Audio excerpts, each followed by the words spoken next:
Greetings, brothers and sisters. This is Brother Judah, a member of the Congregation of Israel, a representative of the NMP. And tonight, I want to go on and continue our study that we were having as we were looking into the book of Haggai. And as you can see, the title or the description is Haggai in the building of Yahweh's or Yahweh's house and the destruction of Western civilization. And the argument is, once the house of Yahweh is built, and as it is being built, this brings also into manifestation the falling of Western civilization. And Haggai has some things to bring to the table. And in the last discussion we had, we were looking into chapter 1, and we made it into the second chapter. And I want to review some things here.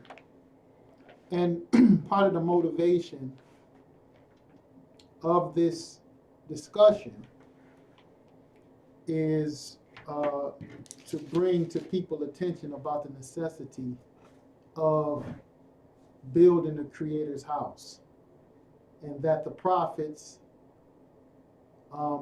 make reference of this human building or participation in bringing forth the kingdom of God.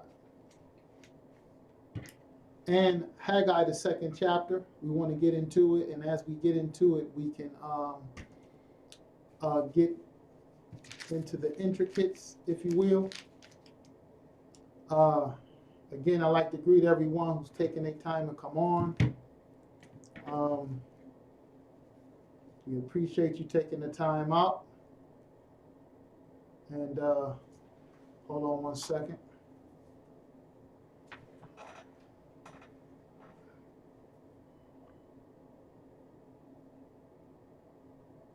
Just so I can get the feed here to find out if anyone leaving messages. Shalom RJ, Malachi, Mother Thompson, Mahar Shalom to you all. We appreciate you taking the time to come out to the study again.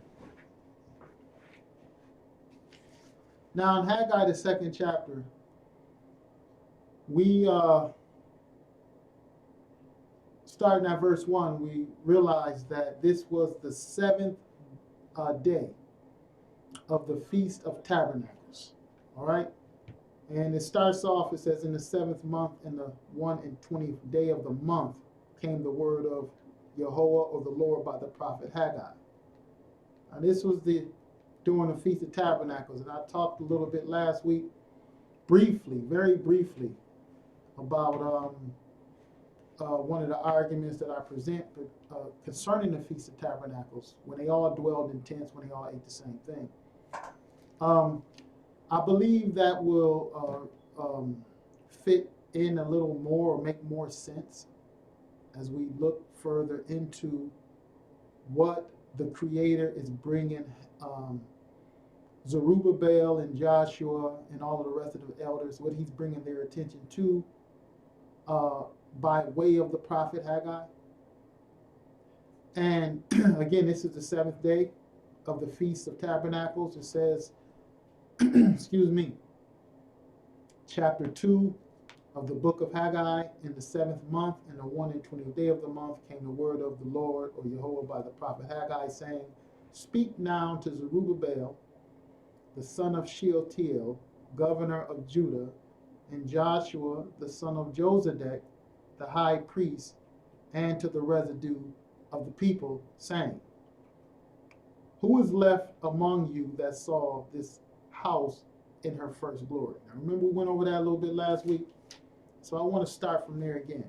He's calling the elders together and asking them, who's seen this house in its first glory? In other words, you have the people exiting Babylon, and they're laying the foundations of the Creator's house.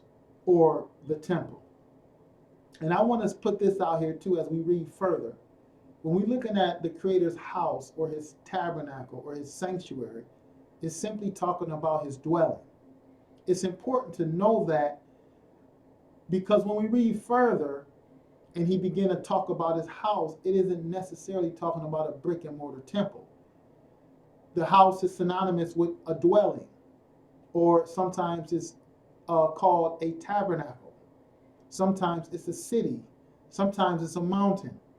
So all that to say is we're talking about God's habitation, his dwelling or his habitation. And I want you to keep that with you as we go further. But now we have this representation of his habitation, which is this temple that was built by Solomon. It was destroyed by Nebuchadnezzar, and 70 years later, a little over 70 years later, they have come to lay the foundation of this house. And remember, we looked at it was in adversity. So the Creator is telling them people to build his habitation or his house or this stone and mortar temple. And all of this resistance is happening. Those who wanted to go back and build, they're suffering persecution from those in the country round about who don't want them to build. Then they have multitudes of their brothers and sisters who did not want to come back at all. And we looked at that last week, where we read an account of the Yemen, some Israelites in Yemen who received the summons from Ezra, and they refused. So you got all of this stuff going on. It came to the point in time where those who were building, they got discouraged. And so you started to hear words circulating in the camp that the time isn't yet to build God's house. And I want you to remember that, because it actually relates to where we are today. And that's what we was trying to express last week. But remember, his habitation or his house, because he's going to bring Haggai some information that is really is going to broaden our horizon about the habitation of the Creator. So first, he's explaining, get all of the elders together and ask them about this house, or this foundation of this house being laid. Is it in comparison? So he's saying to Solomon's temple that he overseen and had built. So he told them to get the governors Zerubbabel and Joshua together, and he said, say unto them, verse 3 again, who is left among you that saw this house in her first glory? And how do you see it now? Is it not in your eyes in comparison of it as nothing? Now this is interesting, because the Creator just finished pushing them and told them, I'm going to destroy your produce. All your wages going to be like a bag, like you putting your wages in a bag that has a hole in it. The socioeconomic progress would be hindered. The Creator will destroy that, or make an assault against their socioeconomic conditions. And he's going to diminish what they're looking to get in, whether it's wages, whether it's produce out of the field, thus and such. After he did all that and tell them, go up to the mountain and build, then he called all of the elders down and said, look at this. Look what they done put together. All of you who done seen this first house, you tell me, is it in comparison to what was already built by Solomon? This is what he's explaining. Now, verse 4. Yet now be strong, O Zerubbabel. And why is he telling them to be strong? Because the Creator knows that this foundation of this house that's being built isn't in comparison to Solomon's. And just as a review, let's go back to the answer in which, because he asking a question. So let's go back and find out the answer. And we want to go to Ezra, the 3rd chapter again. This is a review. Ezra, the 3rd chapter. He said, go and ask him. And ask, is this foundation of this house being laid? Is it in comparison to what you've seen? And he's asking all of the elders. And now we're going to take our journey to the Ezra, the 3rd chapter, to find out their reply to this question. And we want to know this because the Creator is going to build upon this. And this is important for us today. Very important. Ezra, the 3rd chapter. Ezra, the 3rd chapter, starting from verse 8 again. It reads,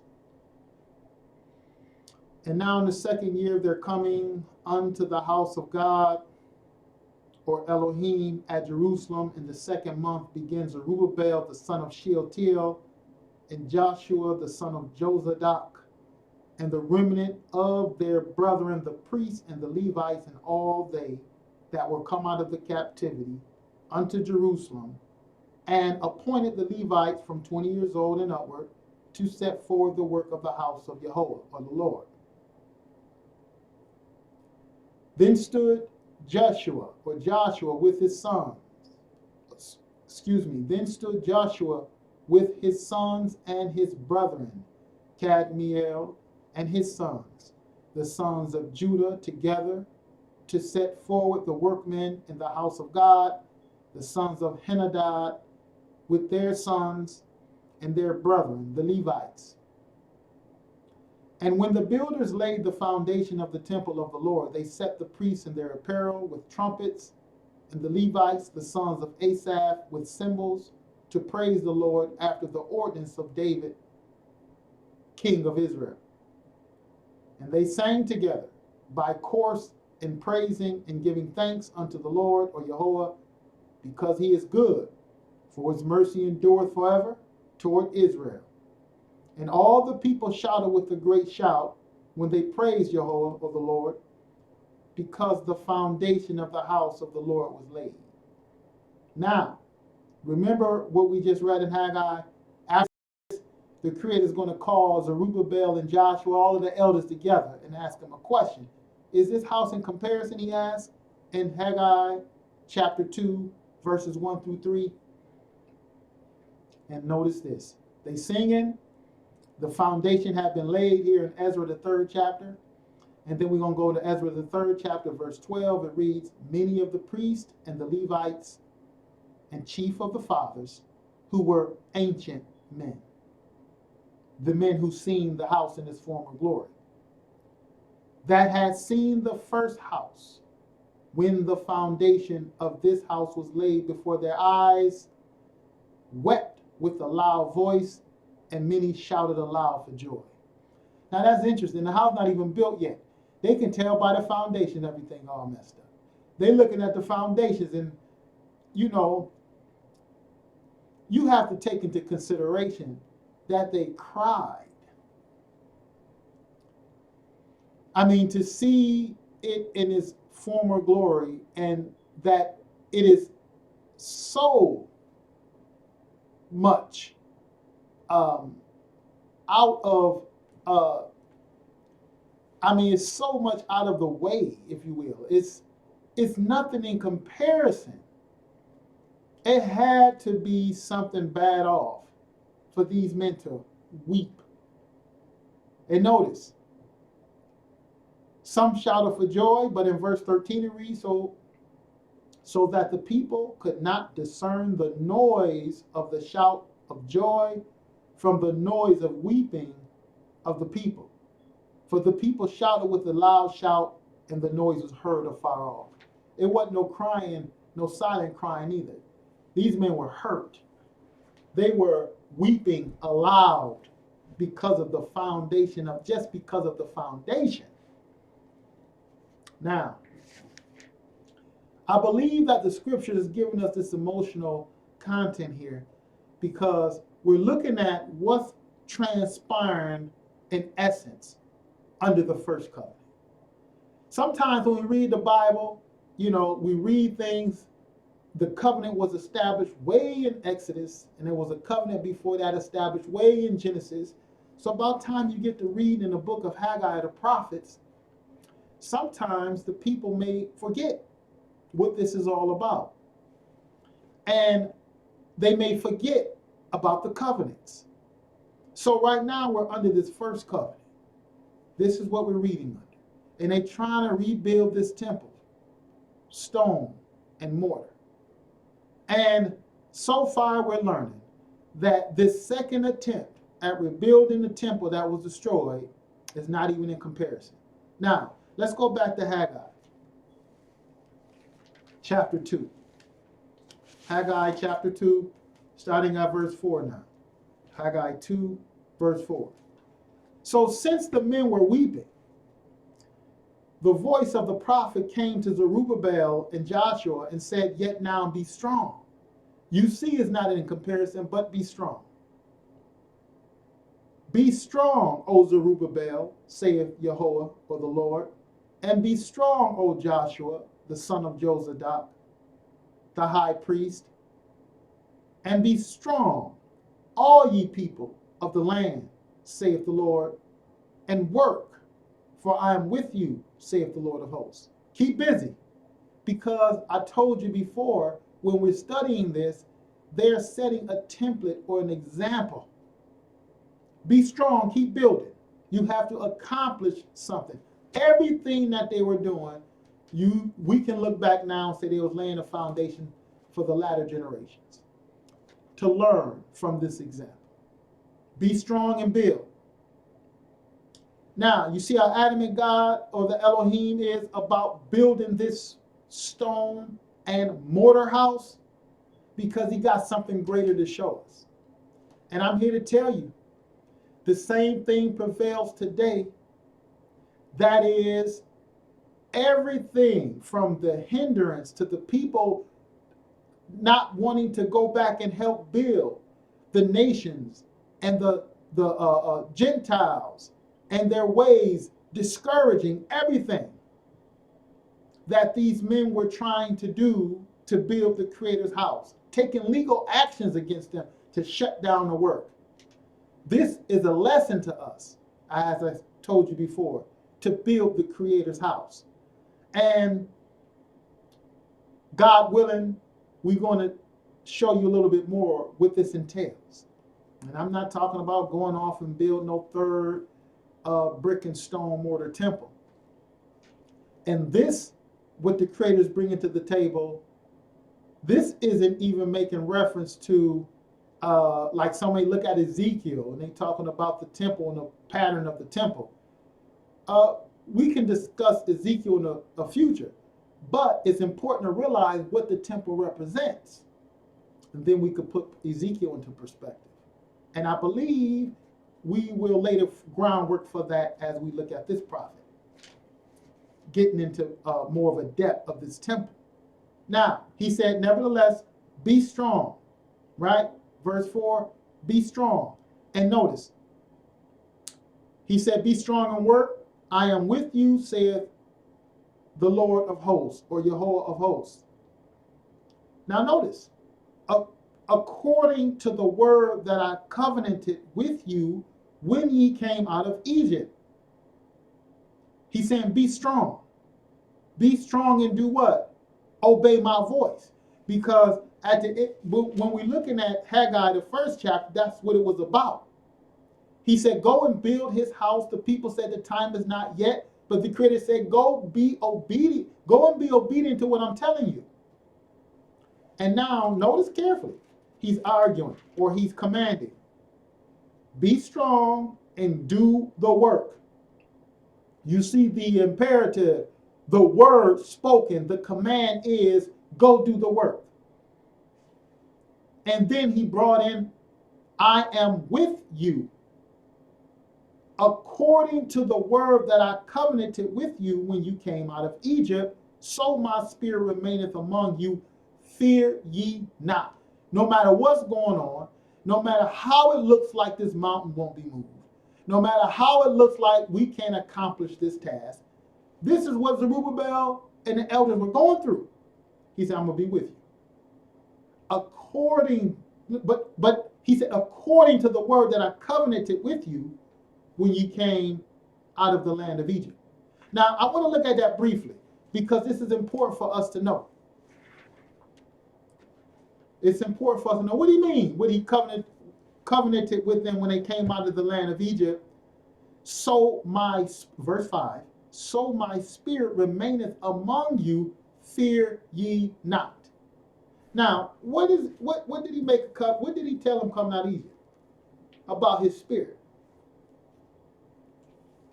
Exodus, the 23rd chapter. This is something that I will argue that was a part of that covenant. And in order to fulfill that covenant, the Creator sent his spirit. And this is found in Exodus, the 23rd chapter. Exodus, the 23rd chapter, starting at verse 20. Notice carefully. This is when they were coming out of the land of Egypt. And this is important for us today. And notice, I want to bring something else out too that hopefully, if you don't know it already, maybe it can make some sense. Now, Exodus, the 23rd chapter, starting at verse 20, he says, behold, I send an angel before thee to keep thee in the way and to bring thee into the place which I have prepared. He said he's sending his angel. Now, this is the argument with them coming out of Babylon, too. He's bringing them back to the place in which he had prepared. Just as it was Canaanites in the land here coming out of Egypt, so it is the strangers and the foreigners who don't want Israel to complete the task in Jerusalem again. So you had the Ishmaelites moved into the land, and Edom and all of them. They were all penetrating from southern Judea, if you look at the historical record, and moving into the land. The Ammonite, the Moabite, they didn't want them to rebuild. But it was similar resistance in Canaan when they were going to the land of Canaan. The Canaanites wasn't just giving up the land, they was going to show resistance. But it's important to realize some keys here. The place he prepared, he sent his angel. And notice this, verse 21. Beware of him and obey his voice. Provoke him not, for he will not pardon your transgressions, for my name is in him. Now, we understand, Stephen argued that the law was given to Moses by the disposition of angels. The word of the Lord that came to Haggai, you can argue that it came by the mouth of an angel who came in the Creator's name. And the Creator, just as he told Israel, like he said, be strong and move forward with the work. This is the Spirit of God speaking to the prophet to tell the people to be obedient and obey his voice. Now, back in Exodus, and it's the same thing today. But you see, the people didn't see an angel. You understand what I'm trying to say? They didn't look up in the sky and see 10,000 chariots of angels. They didn't see that. And it's important to realize what the people seen in real time. They seen mighty men in Canaan. Here it is in Haggai. He said, listen, I need you all. This is what the prophet is explaining to Zerubbabel. Remember the covenant I made with you in Egypt. I'm going to send my spirit before you. Obey his voice. But Haggai, they're not going to look up in the, it's not likely at least it's not recorded, that they're going to look up in the sky and see some angels.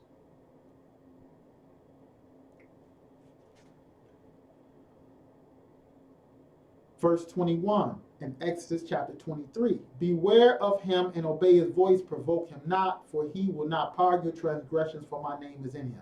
See, when they provoked the spirit in Haggai, what was going on? He said, I'm blowing upon all your increase. You're going into the press fat. You're looking for 50. You bring it back 20. Your wages is like you putting it in a bag with holes in it. If you're not obeying the voice of the Spirit of God, then he will move against you. He will move against us. So it's important for us to realize, what are we called to do today in the midst of resistance?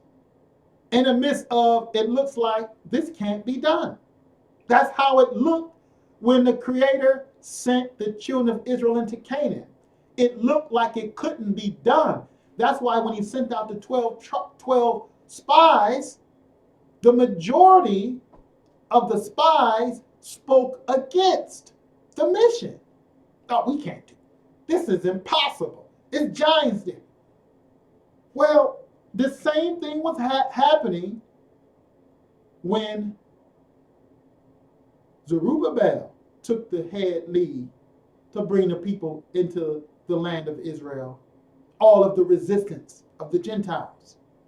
And it's the same thing today. But on top of what it is today is that the people don't realize what it means to build the Creator's house. And that's one of the reasons why we're looking into this discussion tonight, to hopefully build a case on what it means to build God's house today. Now, according to the word that he covenanted with them in Egypt, fear not, my spirit remains among you. This is what he said in Haggai. Now notice, back in Exodus chapter 23, verse 22. But if thou shalt indeed obey his voice, obey the voice of the Spirit. This is what he telling Haggai, or Haggai telling Zerubbabel, obey the voice of the Spirit. If you indeed obey his voice and do all that I speak, then I will be an enemy unto thine enemies and an adversary unto thine adversaries. So all of the Gentiles who's trying to hinder the work of Haggai, Zerubbabel, Joshua, Zechariah, and all the elders, the Creator said, the covenant that I made with you in Egypt, when I was sending the children of Israel at that time to go build me a habitation. I send my spirit before you. Yes, it's going to be resistance. Yes, it's going to be struggle. But you got to work together. And this is what he's telling Haggai, or Haggai is telling the men of Judah and Israel. Go and build. Remember the covenant. I am with you if you obey my voice. I am with you. Now, this is something when you look and meditate on it, and then you start to read the pages of the elders and the sages and the prophets who put this book together, they're presenting to us a profound message. In fact, Isaiah said it's downright unbelievable. Who have believed our report? And the way it also is presented in the world of religion, it's like, it's not, when I mean the world of religion, I'm talking about Western theology. The way that they present these prophets, you would never believe. It would be difficult to believe what these prophets are calling us to, if the argument I'm presenting is correct. So as I read this stuff and I realize that, look, truly, Isaiah was, he had to ask the question, who would believe the report? Because we have been taught so much in this Western theology that we don't do nothing. It's not in our hands to do anything. Christ done it all. He does all the work. Whether you think you're going to be raptured, whether you think chariots coming out the sky, whether you think a man is coming out the sky, or your doctrine is simply run, hide off in the mountains and the hills, flee here, flee there. I am coming to terms that all of this stuff is false. And it doesn't produce anything.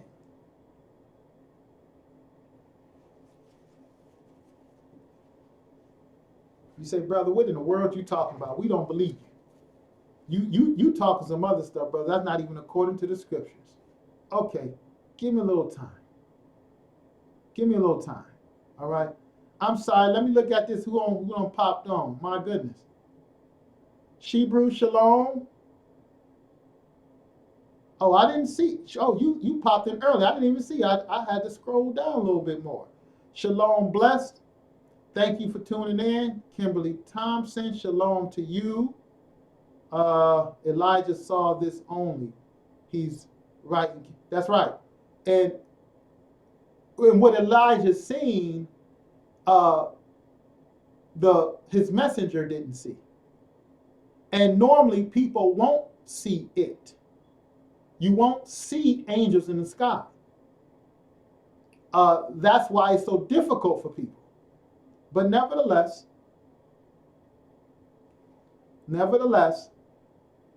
let's see if we can make sense of this. Flee here, flee there. No, they wanted to run now, here in Haggai. They wanted to flee. They said the time not yet to build this place. And you all know what happened. Most of you know what happened with the children of Israel coming out of Egypt. Now, let's go back to Haggai. Now, this spirit. Well, you say, well, brother, that didn't say spirit. It said angel. Just in case people, and that's fair. Let's go to the book of Isaiah, the 63rd chapter. Isaiah, the 63rd chapter. Let's find out. Yes, an angel, but most people know angel is a spirit. But just in case people need more clarity, let's go to Isaiah 63. Isaiah 63. So this spirit or this angel has been sent before them. Obey his voice. Do everything the angel tell you to do, because he's speaking in the Creator is speaking through him.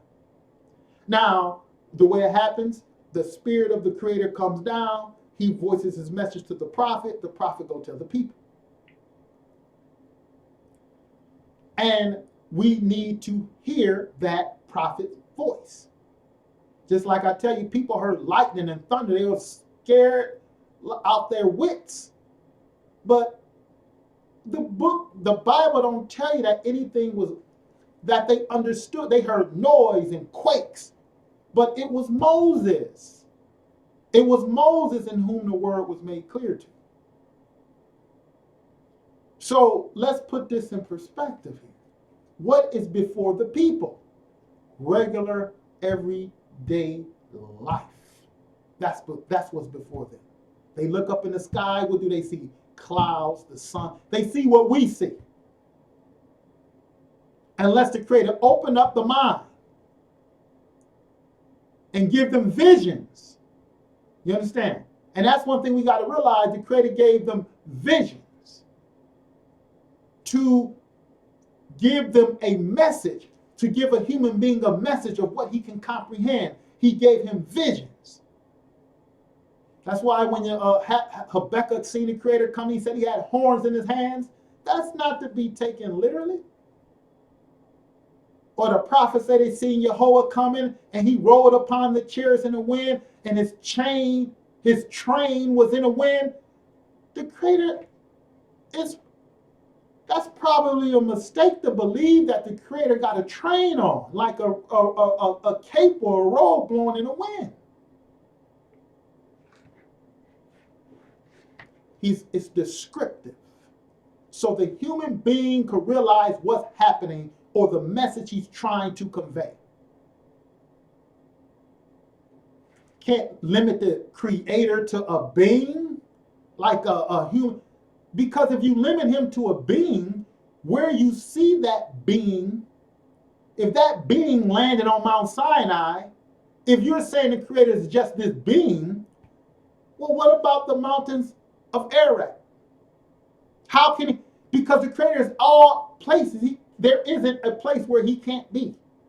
This teaches us. That's why he said the heavens and earth can't contain him. So the language, when you see the Creator coming or the prophets giving visions, it's a mistake to believe that the Creator got 5 fingers. The Creator, people laugh at me when I say it. So you say, God sit in the chair. So you're saying that the Creator of all the universe, when the Bible made clear he's an invisible God. You saying that he got a behind to sit in. Why God need a behind? You think he got nostrils like a human being? For what? It's descriptive language. And we have to stop looking at the Bible and reading the Bible like Greeks. That's why the Greeks turned their God into beings and humans. But nevertheless, those are the discussions. Isaiah, the 63rd chapter. Isaiah, the 63rd chapter. Notice this here that I wanted to show you about this spirit. Starting at verse 8. Isaiah 63, starting at verse 8.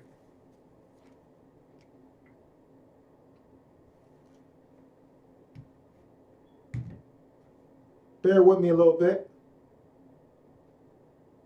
Now, notice this. For he said, surely they are my people, children that will not lie. So he was their savior. And all their affliction he was afflicted.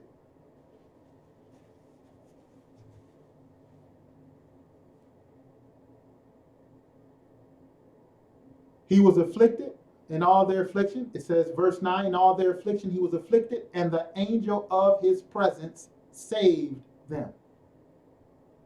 In his love and in his pity he redeemed them, and he bare them and carried them all the days of old. So he's talking about this angel again, going back to Sinai, and I'm arguing this is what Haggai was telling Zerubbabel to make reference to, for courage. That's why he said, be strong. Why be strong? Because I'm going to send my angel before you.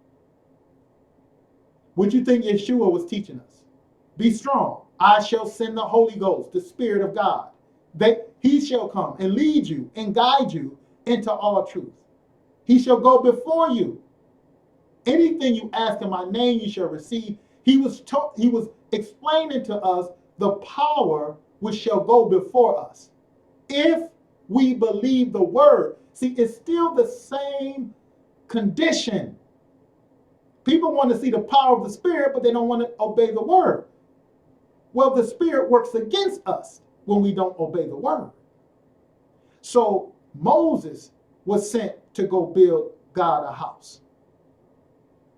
Zerubbabel was sent, him and Joshua, to go build God a house.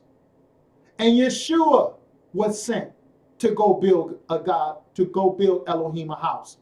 And then Yeshua said, the work that I do, you gonna do. And he commissioned his servants to go build Elohim, the God of Abraham, Isaac, and Jacob, Yehovah, a house. In fact, they let us know, like we told you last week, they even let us know that they done laid the foundations. So now we got to go build his house. And when we build his house, it's synonymous with the destruction and the collapse of Western civilization, because both cannot exist at the same time. The Creator's house and his mountain or his habitation shall fill this earth. And it's something that human beings must do in order for the Creator to be glorified. You say, brother, you making this stuff up? No, I'm not making it up. If I'm wrong, I'm want to at least show you where I'm getting it from.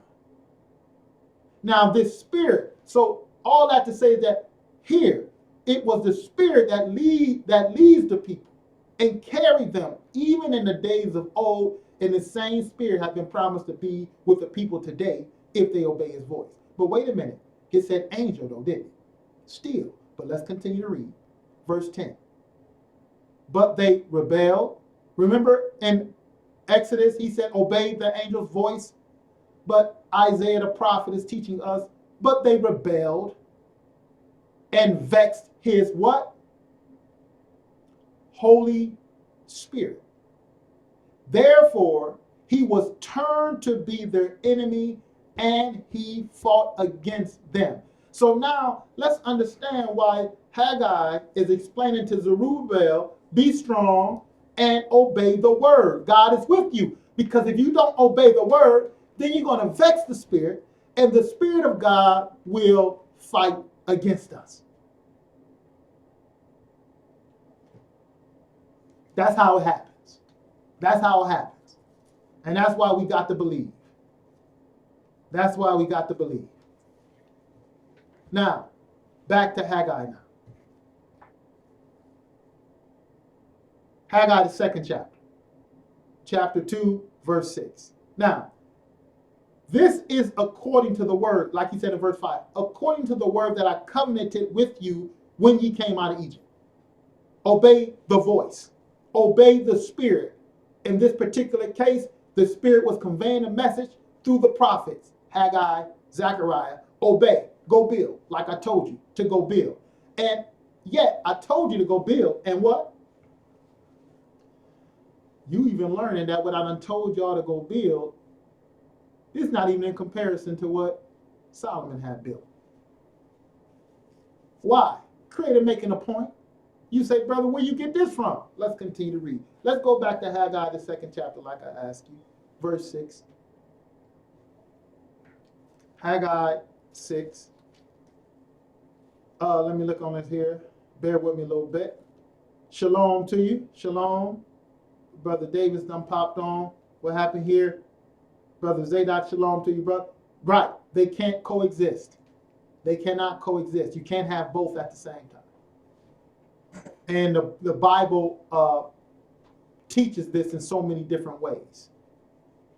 Now, verse 6 in Haggai, the second chapter. Verse 6 in Haggai, the second chapter. Now, I don't plan to rush through this, neither do I plan to have you here all night. But it's some things that I want to bring to the table to build this case. To build this case of what these prophets talking about. Every now and again, like I tell people, you know, you get my 3, 4, 5 hour lessons or discussions. Every now and again, you got to do it because I'm telling you, I was just talking to a person this week dealing with the scriptures, talking with the scriptures, and I had explained to them as they're being introduced in the Israelite community, I said, look, just like the Russellites, the Israelites got a script too.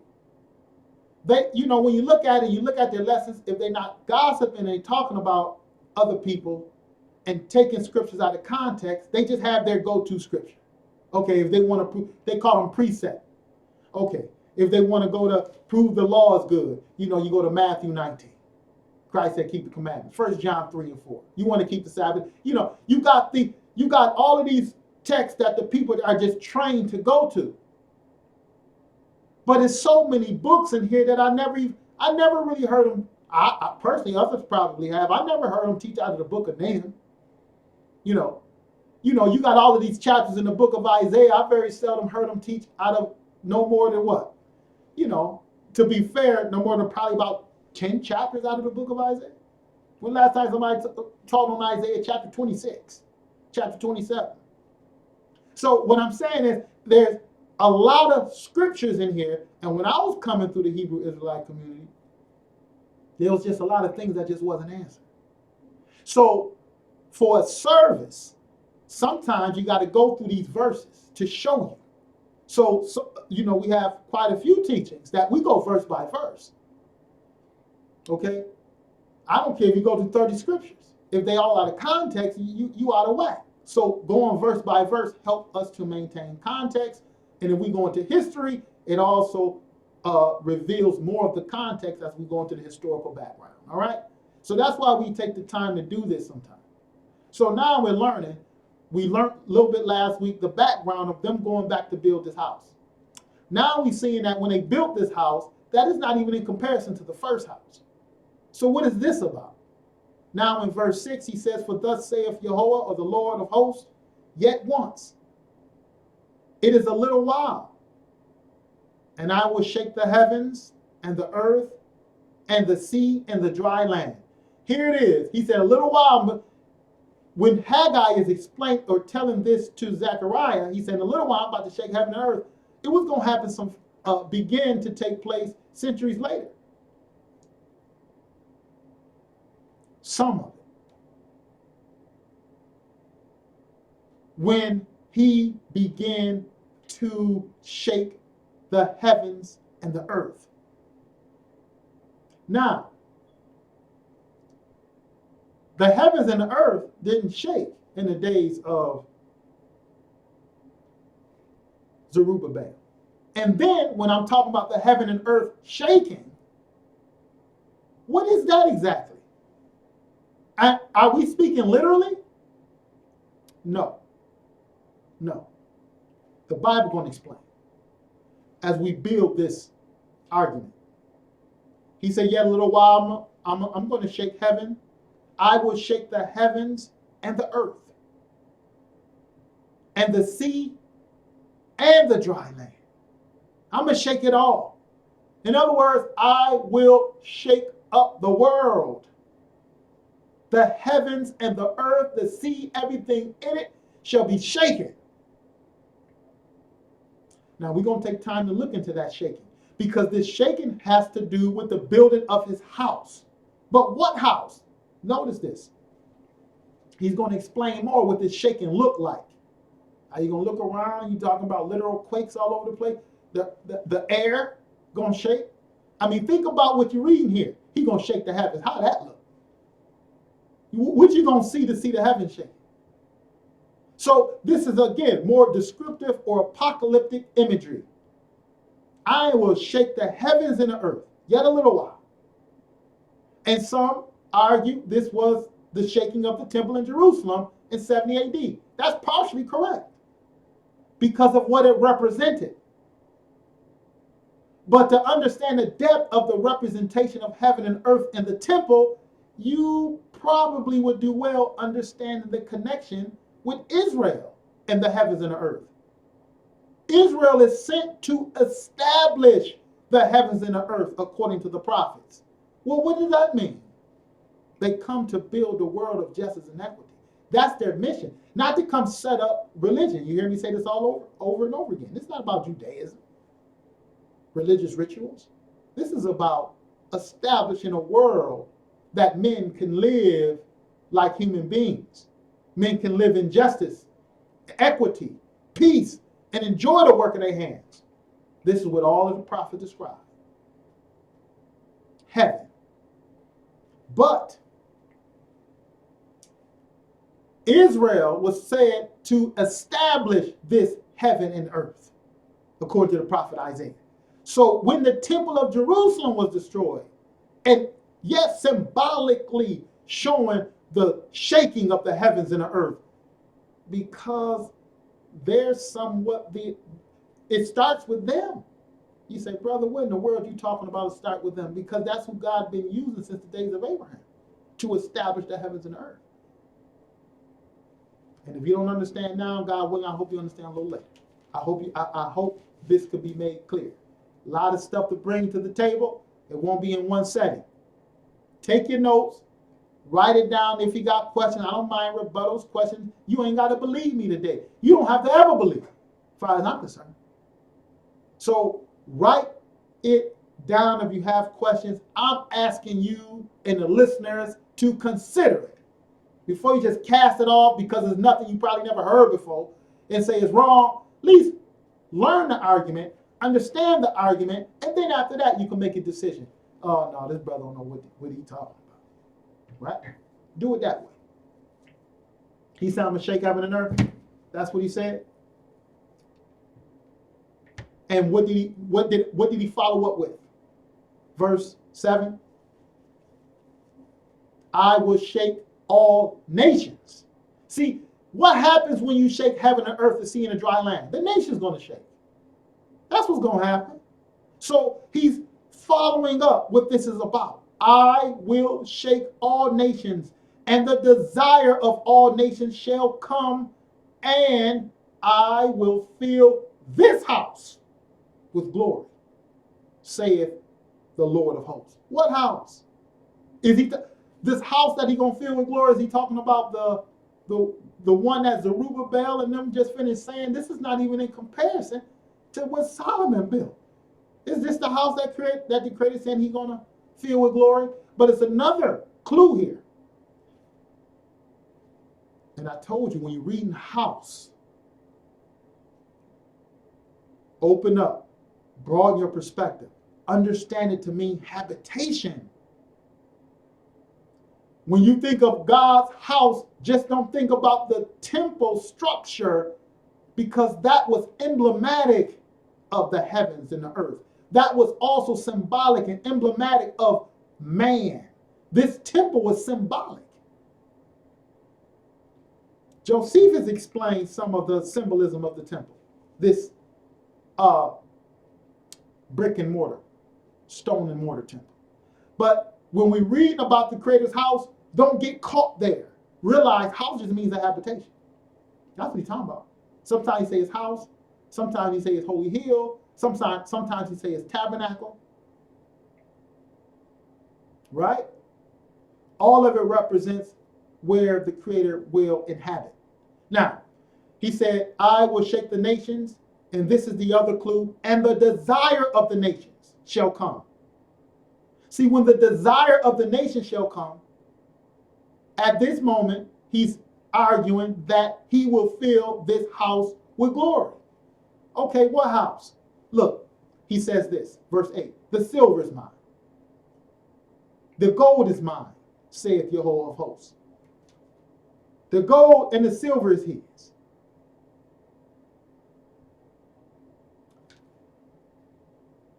Then he says, the glory of what? This latter house. What latter house? He introduced into them, they don't even have this house complete. They just started the foundation. Now he's talking about another house, another habitation. He said the glory of this latter house shall be greater than the former. So now he's not even talking about the foundation that was just laid. He immediately said this second house isn't in comparison. And then he turned around and say, but this latter house is going to be better. He's telling elders, this latter house I'm going to have built, this is going to be better and more glorious than the house Solomon built. But nevertheless, be strong and finish building this brick and stone or stone and mortar house. You follow me here? You get where we're going? You see this here, what we're reading? All right? Now, back in Haggai, this is what I want to bring to the table to you. Now, he will shake the nations. Now, we got to bring in Hebrews 11. Hebrews chapter 11 and Hebrews chapter 12 is key to verse 6. Now, I went past verse 6 and I jumped right to verse 7. Now, I'm going to talk about verse 7 a little bit, but I want to go back to Haggai 2 and 6 because to understand to realize what's being brought here, yet a little while, we got to go back to the teachers who wrote the book of Hebrews. That will help us. Then we're going to go back to the book of Haggai and begin to proceed further. But for the sake of going ahead just a little bit, notice again in verse 7, I will shake all nations. The desire of all nations shall come, and I will fill this house with glory, saith Jehovah of hosts. Now, we're going to read it again, God willing, a little later, but for the sake of clarity, Haggai chapter 2, verse 22, to follow up with what we're saying. Verse 21, actually.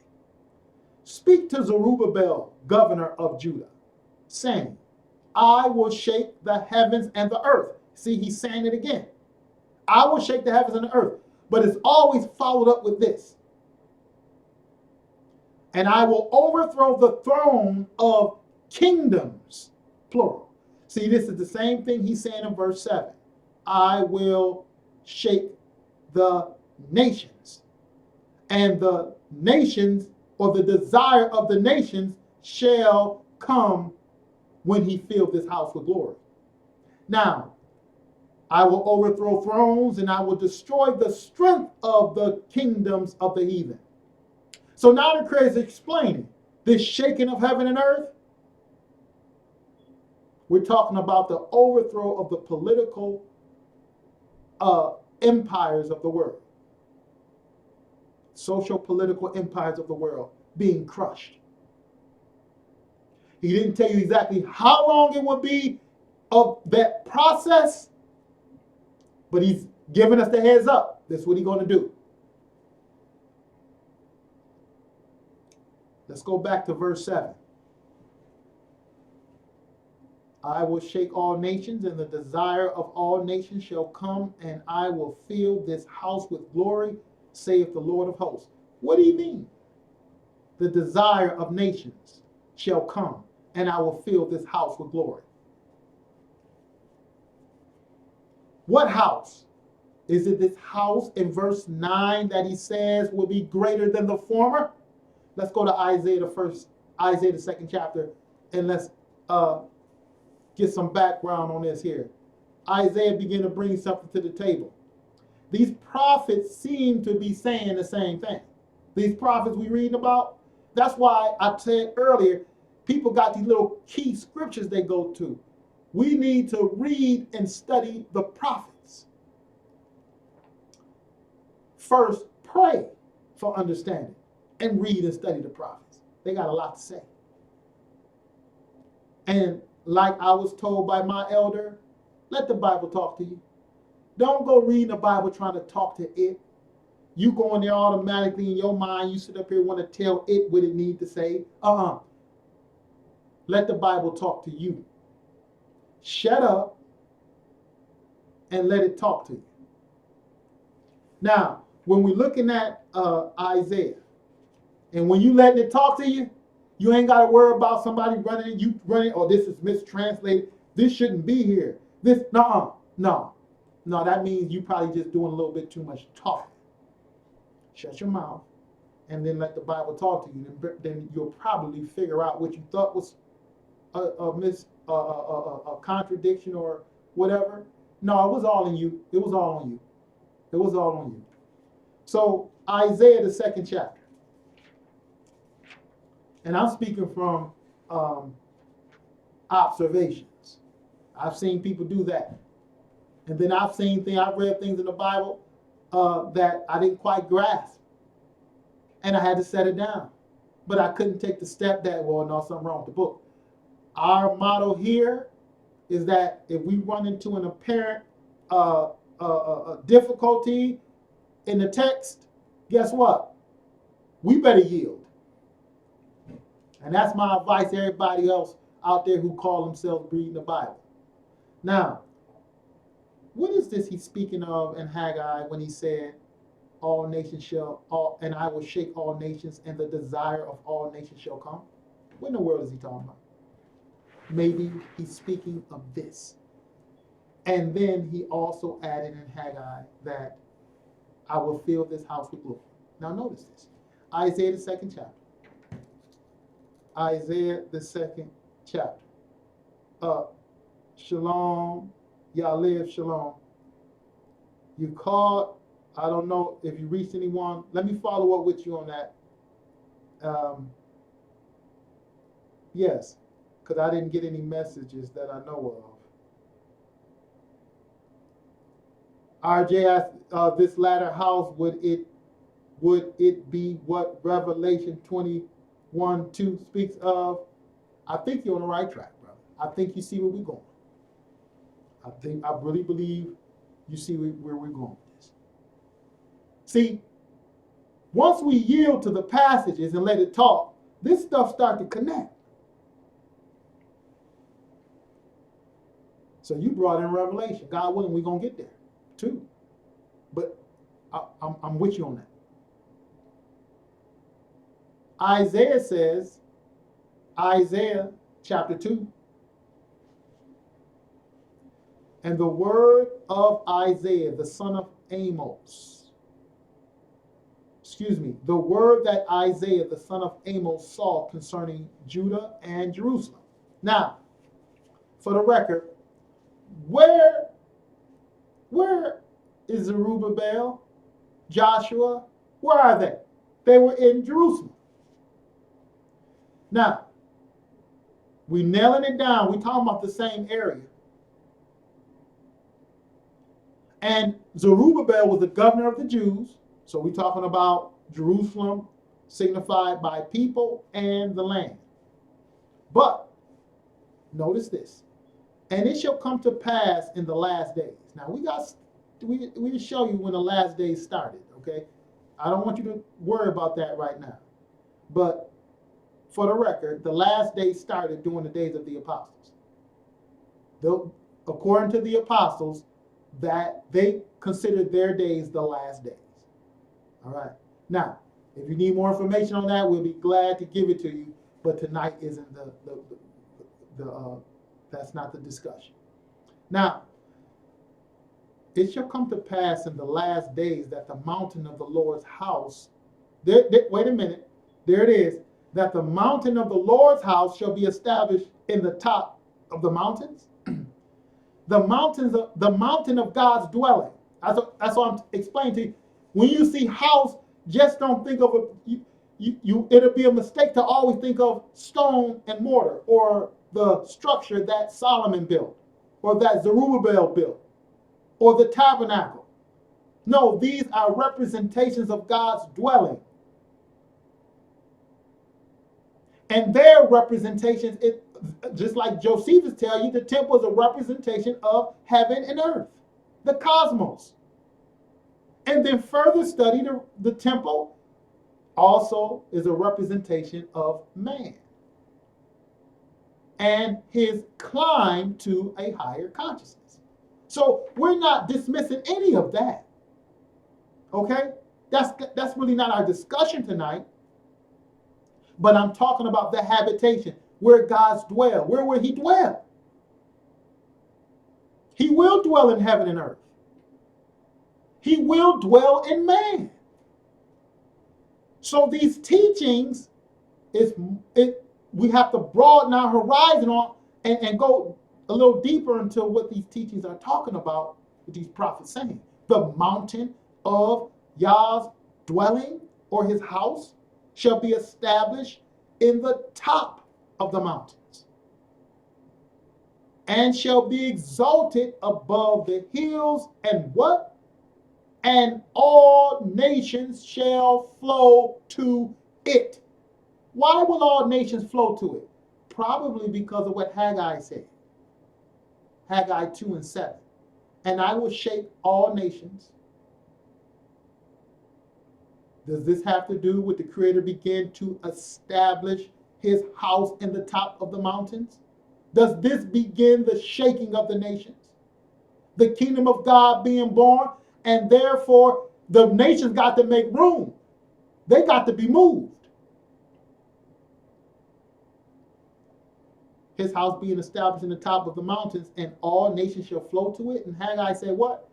And I will shake all nations, and the desire of all nations shall come, and I will fill this house, or this dwelling, with glory, saith Jehovah of hosts. Is this the desire of the nations we read about in Isaiah chapter 2? All nations shall flow unto it. Seems like their desire is to come to his house, just like he's told Haggai. That's not it though. We're not finished. He said his glory shall fill this house. Then he says, and many people shall go and say, come ye, let us go up to the mountain of the Lord, to the house of the God of Jacob. Sound like the desire is desirable to me. Where they going? Let us go up to the mountain of the Lord. To what? The house of the God of Jacob. Why? Because Haggai said, according to the Spirit, he said, I will fill this house with glory, saith the Lord of hosts, and I will shake all nations, and the desire of all nations shall come. Once he shake up the world, the nation's going to be looking for answers.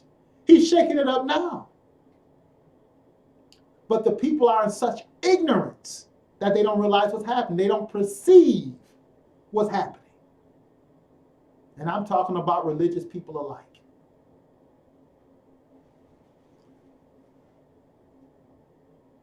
verse 3 in Isaiah chapter 2, verse 3 in Isaiah chapter 2. And many people shall go and say, come ye, let us go up to the mountain of the Lord, to the house of the God of Jacob, and he will teach us of his ways, and we will walk in his paths. For out of Zion shall go forth the law, and the word of the Lord from Jerusalem. Why are they coming up though? He said, I'm going to shake up the nations. And what did he say? In Haggai, he said, I will overthrow the thrones of kingdoms. And Haggai, chapter 2, verse 22. Well, let's see if Isaiah talk about the same thing. Isaiah chapter 2, verse 4. After now the nations are desiring, that's important. Especially if the house begin to be erected or established or set up in the last days. I told you that the disciples laid the foundations. I told you that the disciples said they were living in the last days. The mountain of the Lord's house, the mountain of his dwelling began to be established already. That's why Paul said we building on it. Why you think they call Yeshua the cornerstone? Look at all of the language. The house being built. The problem is that the people don't realize exactly what this building is. What is the problem? By default, they think about a temple built with hands. Stone, mortar. But the prophet Daniel let us know that this habitation, this mountain, which is otherwise known as the habitation or the house of God, it's being built without men's hands. We're going to follow this up with Haggai to show you what I mean. Now look, back in Isaiah, he shall judge among the nations. Isaiah 2 and 4, that's what's shaking them up. He said in Haggai, listen, I will overthrow kingdoms. We're reading, he shall judge among the nations and shall rebuke many people. And they shall beat their swords into plowshares and their spears into pruning hooks. We're going to get back to that. Nation shall not lift up sword against nation, neither shall they learn war anymore. We're going to get back to that. But right now we read, he shall judge among the nations and rebuke many people. In the process of judging among them and rebuking them, their desires shall be shifted towards the mountain or the house of God.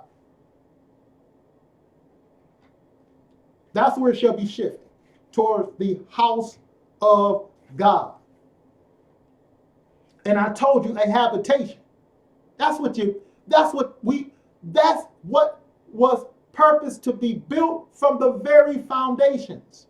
Now, we're going to go back. After we go to Exodus chapter 15, I'm going to show you something.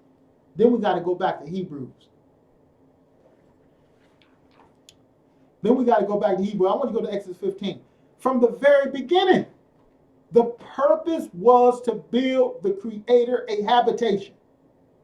The tabernacle was a symbolic. The stone, mortar, temple was symbolic of heaven, earth, and man. All of these is where God said he would dwell. In heaven, in earth, and in man.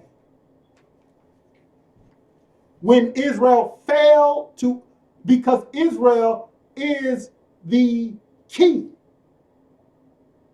to establish this unity with God and man.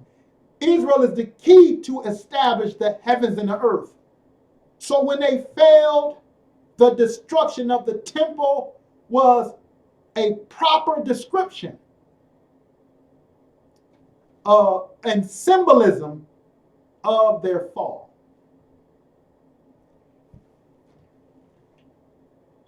But another house being rebuilt. Foundation already been laid. And just as it was in the days of Haggai, so it is today.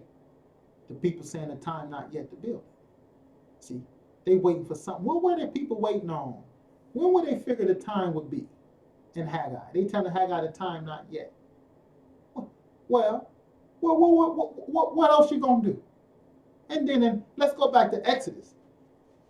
So they were sent out of Babylon to go build God of habitation because they were just simply continuing something that they had set out to do from the beginning.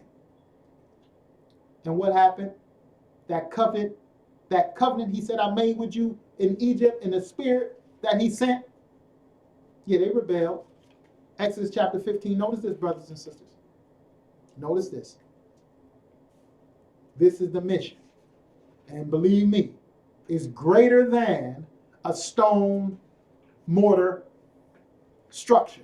It's greater than a tent or a tabernacle with goat skins. He building something more glorious. That's going to shake up the world. And if we it's going to shake up the world so that the Messiah said. It's already shaking the world. People don't realize it yet. Or they don't realize exactly what's happening, but they see all the turmoil. And it's escalating. But the shaking up of the heavens and the earth, when you realize the part that the saints play, then it would make sense what the Messiah was arguing. You should be brought before kings and rulers for my name's sake. Why? They're going to hate you. For what? Because your building of the temple of God is their demise. The building of the habitation of God is the destruction of Western culture. It goes hand in hand. That's why the Western culture want to tell you, no, don't build. Not yet. You wait. Just wait. In fact, you're going to disappear one day. Just wait till one day you disappear. Here, we're going to make a movie about it. There you go. And that's where they at. Then you got people singing about it. I believe I can fly. You understand? All that stuff. Get the people all, like my teacher say, get the people all up in these assemblies and in these places, get them jumping up and down, money falling out their pocket. And after that, they go home. Now what? You still got your bills to pay. You still oppressed. The powers of Satan still in power. And you just got to fix. That's all you got. You just got to fix. Just like somebody on heroin. And once the high go down, where you at? You back in the same rut. And the pusher gonna come along again and drug you up with some lies, whether it's religious lies or political lies. And what happens to a person on drugs? They don't do nothing. It's all in their imagination. They don't do nothing but sit. And what happens to the people today who drunk, intoxicated off the lies of this world? They're not doing nothing. They just sitting. And any work they do happen to do is all in the behalf of the powers of darkness. So what we got to do? We got to break that train up. I ask you to go to Exodus chapter 15. Exodus chapter 15. Yeah. And what they say, that's like I heard some cat. I'm glad I wasn't in person when he said it. What they say, Bible, basic instructions before leaving the earth. Please don't ever say nothing like that in the same. I can't be in this. Somebody say something like that and their voice reach, they got to get checked. I mean, that's just simply ridiculous. Basic instructions before leaving. That's all you got. That's it. But the people, they into this stuff.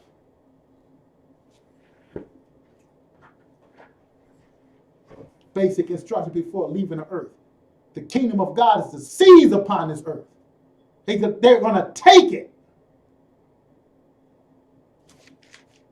Now, he said here in Exodus 15, from the very foundations, when Israel was go in to set up a headquarters to take Canaan, they're going to take it and dispossess all of those oppressors in that land. What are they going to do? They were going to build the habitation of God. That's where it was to start. Exodus chapter 15, right? Verse 1. 15 and 1. Notice this. Then sang Moses and the children of Israel this song unto the Lord, and spake, saying, I will sing unto the Lord, for he hath triumphed gloriously. The horse and his rider hath he thrown into the sea. Yehovah, or the Lord, is my strength and my song, and he is become my salvation. He is my Elohim, or my God, and I will what? Moses knew. I will prepare him a habitation. And believe me, this goes beyond the tabernacle of goatskins. I will prepare him a habitation, my father's Elohim, and I will exalt him. Because if you go back to the fathers, that's why the fathers was called. To renovate this planet. To remove all oppressive powers out of the earth. To break the staff of oppression. Set the captives free. Bring liberty to those who are bound. That's why the fathers was called. And in doing that, we are preparing a habitation of God. Because he will not dwell anywhere where there's injustice. Are you putting that together? So to prepare God or Elohim a habitation, you must rid the earth of injustice. Isn't that simple? You rid the earth of injustice.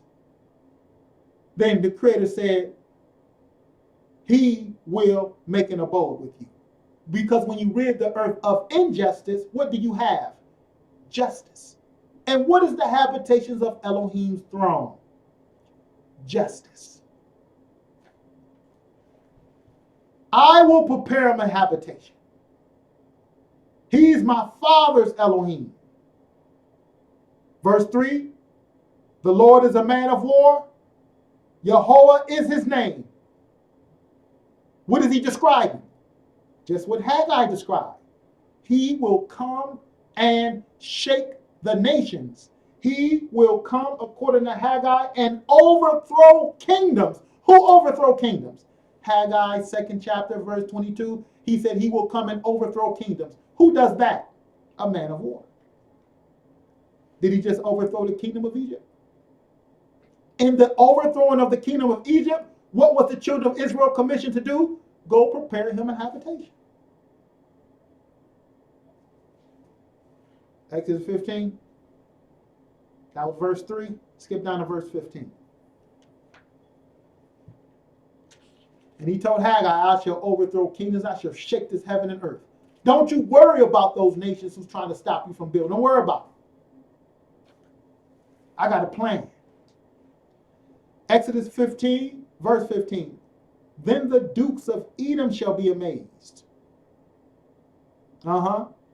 Notice he gonna name the nations. The mighty men of Moab, trembling, shall take hold upon them. All the inhabitants of Canaan shall melt away. You see, the Creator's a man of war. Symbolically, though, he's really not a man. He's trying to convey to Israel, what do you think of when you see a man of war that destroys his enemies? Understand that's how the Creator gonna operate. And what is he doing? He removing kingdoms, Edom, Moab, the inhabitants of Canaan shall melt away. Verse 16. Verse 16. Fear and dread shall fall upon them by the greatness of thine arm. They shall be as still as a stone till thy people pass over. O Yehovah, till the people pass over, which thou hast purchased. Well, where they passing over to? Verse 17. Thou shalt bring them in and plant them in the mountain of thine what? Inheritance. There go that mountain again.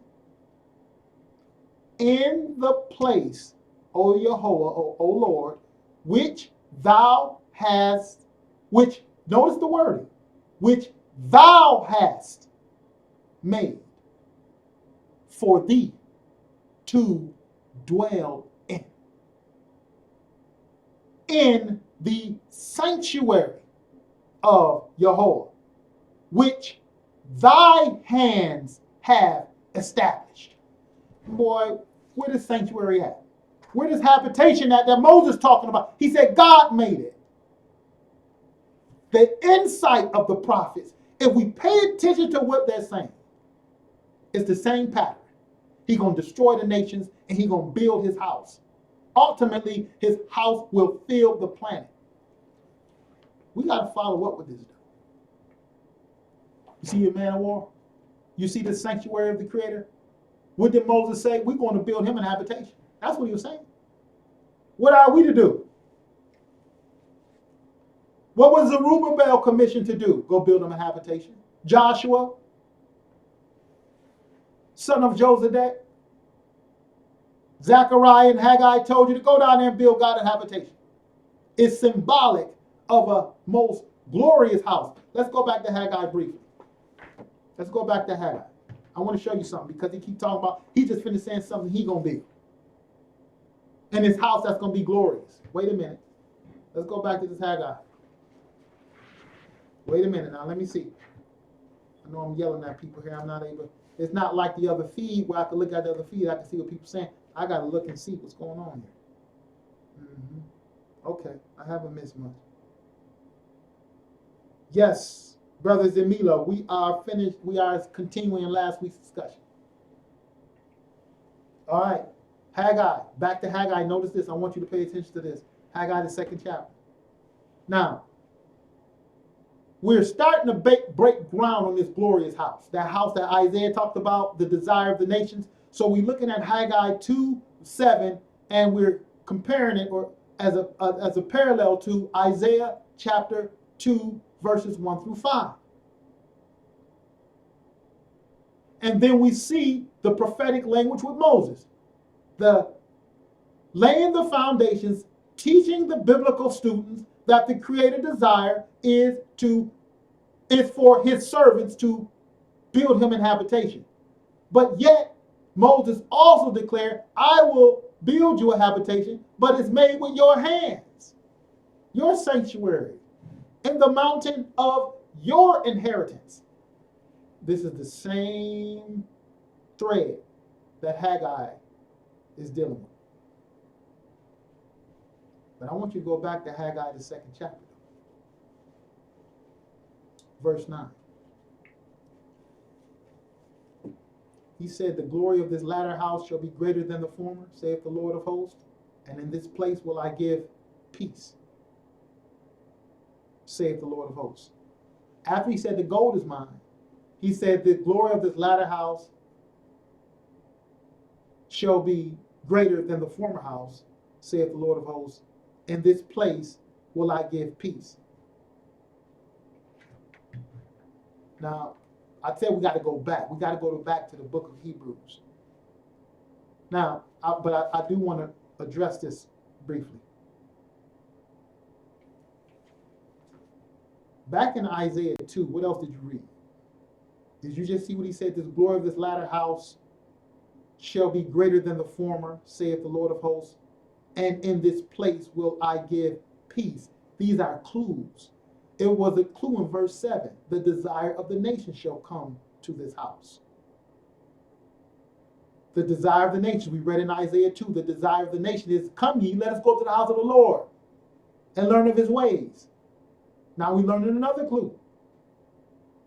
That is, this latter house will be glorious, but the clue also lies with the wording in this passage that says, in this place will I give peace. In this place will I give peace, saith Jehovah of hosts. Go back to Isaiah, the 2nd chapter. And when we go to Isaiah, the 2nd chapter, Isaiah, the 2nd chapter. Notice this. I don't want to leave this one out. Verse 3. And many people shall go and say, come ye, let us go up to the mountain of the Lord, to the house of the God of Jacob, and he will teach us of his ways. See the desire, according to Haggai, this could fit with the desire, can't it? Can't it, right? And we will walk in his path, for out of Zion shall go forth the law and the word of Jehovah from Jerusalem. Verse 4, notice, he shall judge among the people or judge among the nations, because that's what's going to cause them to go up to his house, according to Isaiah 2 and 3. But nevertheless, and shall rebuke many people, and they shall do what? They shall beat their swords into what? Plowshares. And their spears into what he say? Pruning hooks. Nation shall not lift up sword against nation, neither shall they learn war anymore. Where? When? Verse 3. When many people shall go up to the house, they shall say, come ye, let us go up to the mountain of the Lord, to the house of the God of Jacob. See, somebody building his habitation. Like Moses said, we're going to build him an habitation. Somebody doing that. And the nation's going up to it. And just like he said in Haggai, this house shall be more glorious than the former or the first house. And in this place will I give peace. What place? Where was he speaking? He's speaking to the Israelites in the land of Israel. Will peace only be there? No. That's why Isaiah explained. That's where it's starting. That's where it starts. And it has started. In Jerusalem, the mountain of the Lord's house has started to be built. And I'm not talking about the Ashkenazi Jews building the temple today. I'm not talking about that. For people may misunderstand, might just heard that part. No, I'm not talking about the Ashkenazi Jews over in Jerusalem building no temple. I'm not talking about nothing of the sort. The apostles, the Messiah, they begin to work. And I said it starts in Jerusalem, didn't it? And then what happens? They went up to Jerusalem, and what were they being taught? Not to learn, they're not going to learn war anymore. Why? Because of this. Flip right over to Isaiah chapter 11. Isaiah chapter 11. What's happening? He said, I shall rebuke the nations. I shall shake up the nations in Haggai. Isaiah said he shall rebuke the nations. Haggai said the desire of the nation shall come to this house. Isaiah said the people shall say, come, let us go up to the house of the Lord to learn of his ways in the last days. And then when we start to hook this up to the apostles, then we can actually start putting it together even more when these last days started. Because people read this and believe these last days haven't started yet. The house has already started to be built. That's what people don't realize. Or should I say that's what I'm arguing? Isaiah 11, notice this. I want to follow up with this peace. In this place, he shall bring peace. That's what he said. And I want to follow up with that. Isaiah chapter 11, verses 1, 2, and we're going to skip. Isaiah 11, and there shall come forth a rod out of the stem of Jesse, and a branch shall grow out of his roots. The Spirit of the Lord shall rest upon him, the Spirit of wisdom and understanding, the Spirit of counsel and might, the Spirit of knowledge and the fear of the Lord. Verse 4. But with righteousness or justice, that's what righteousness means, shall he judge the poor and reprove with equity of the meek of the earth. He shall bring equity and justice in the earth. Therefore, it would involve this.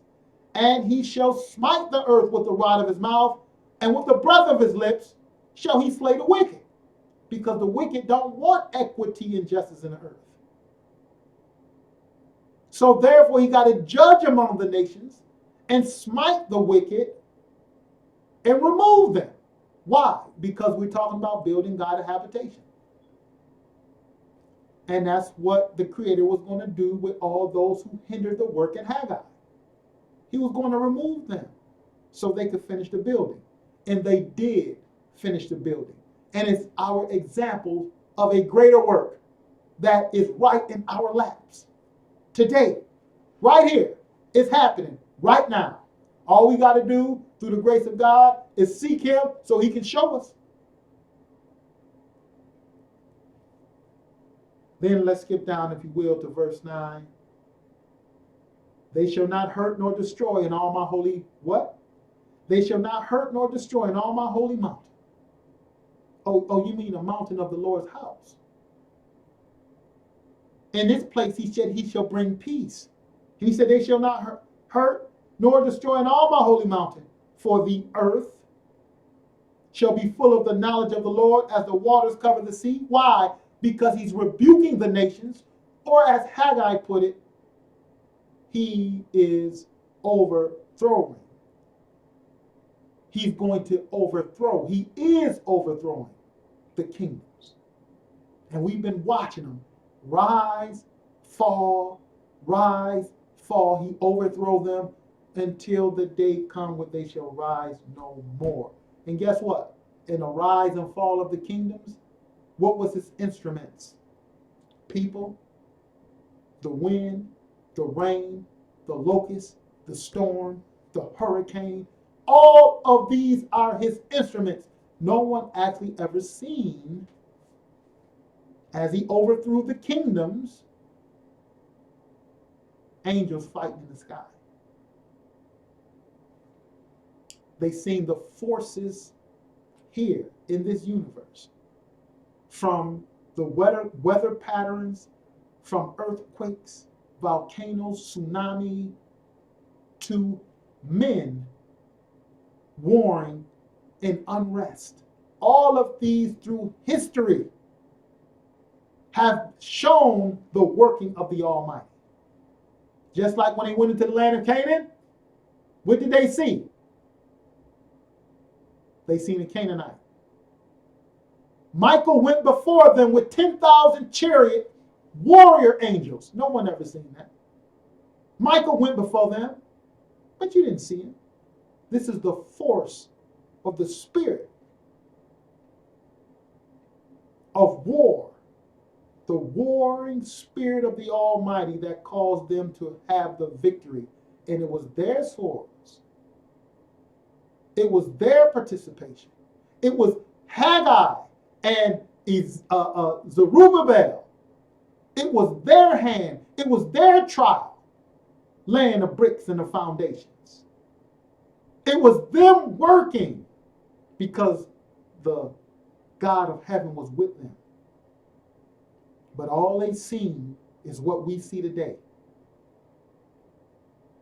And because of that, so many people got discouraged and they said the time not yet. And maybe we're doing the same thing today, saying the time not yet. Nevertheless, let me finish with this Isaiah. They shall not hurt nor destroy them on my holy mountain, for the earth shall be full of the knowledge of the Lord as the waters cover the sea. And in that day there shall be a root of Jesse, which shall stand for an ensign of the people. To it shall the Gentile seek. Their desire shall seek this ensign, and his rest shall be glorious. Then he said, I'm going to bring peace in this place. All of this we read in Isaiah is pertaining to the house. Now, to get a better understanding of the house, what I want to do, I want to begin to take our journeys into Hebrews. And we're going to continue this study, God willing. We're going to continue this study. But I want to begin now to enter into the book of Hebrews. Shalom, B.A. Ben Abraham, shalom to you. Shalom. Now, we go to the book of Hebrews now. Because this what Haggai talking about. Let's go to some of the elders to find out what's going on here. Hebrews chapter 11. We got to start in Hebrews chapter 11. People like to talk about the faith chapter. You understand? People want to sit up here and talk about faith this, faith that, the faith of Abraham. Do you got faith? I had to start to ask the question now. I had to ask the question. Because I need to know. I need to know. And maybe others feel like they need to know, but I need to know. So I had to ask these questions. Faith in what? Or that you will be saved. And what is that exactly? What does this mean? Stop being so general. Start to explain this stuff to me. I'm a simple man. Explain it to me. Let me understand it. Stop having it so abstract. Faith in what? Okay.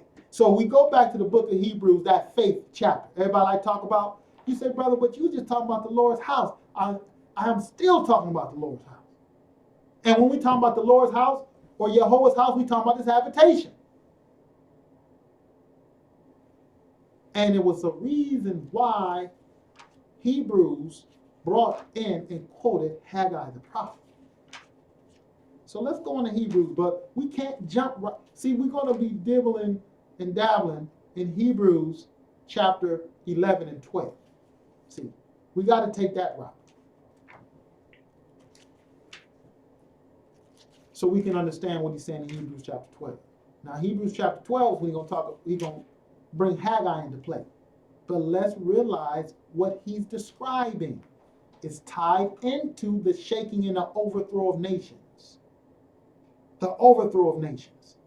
That's why I'm explaining to you when Yah's house is built, or while it's being built, the existing civilizations are crumbling. When Yah's house is fully built, there will be no more Western civilization. It will be gone forever. That's why we got to start to use the Bible to challenge the West. We must use the Bible to challenge all the powers. And we can't be idealist about this. God, this, and superstition. No, we got to break this stuff down. We're talking about a concrete kingdom. And we need to know the list of demands. We didn't know what this is about. The Messiah knew what it was about. That's why he knew exactly where to go. He knew to throw over the temple. Go into the temple, throw over the tables of the bankers. He knew he had to have a conversation with Zacchaeus. Because Zacchaeus had to do the right thing with the wealth. He knew where to go. He knew what this was about. James, his brother, knew what it was about when he said, "Woe unto you, rich men, who steal the wages of your laborers." These men knew what it was about. Moses knew exactly what he was doing. Removing them Canaanites, a.k.a. merchants. Look it up. You don't believe me? Look it up. Canaanite is synonymous with merchants. They knew what it was about. And this Bible challenges the West. That's what it do. You start talking about what this Bible, you start bringing out what this Bible really talking about, I guarantee you that them aristocrats in their blue suits, white shirts, and red, white, and blue ties, I guarantee they don't even want to touch it. They ain't going to lay their hands on it. And I notice every time they touch in the Bible, they always got it closed. You know, they want to swear on the closed Bible. I'm starting to know what that's all about. See the aristocrat hand talking about he believe by that book closed. Okay, we're going to open it up on you. And we're going to say, listen here, we opening up the Bible on you and we telling you, you got to turn this loose. You got to turn it loose. Everything you done possessed in this earth, you got to turn it loose. Hebrews chapter 11. Yeah. That's what it's about. Going to sit up here and let the kingdom of the devil teach you that you're going to leave this earth. All of this earth with the creator I'm putting into this magnificent universe, this creation, you're going to sit up and talk, you're going to leave it one day. You leaving it. Talking about leaving it. No, you're going to seize it. And who's going to leave this earth? The powers of darkness. That's who's going to leave. And now we got to put ourselves in a position so that we got to pray that the Most High put us in a position to be a part of this work. You say, Brother Judah, why don't you get to reading it? Hebrews 11, I will. Hebrews 11, notice this, verse 1. Now faith is the substance of things hoped for, the evidence of things not seen. Mm-hmm. Yep, that's what it is. Evidence of things not seen. And what else is it? For by it the elders obtained a good report. You see that? By it the elders obtained a good report. Now, pay attention.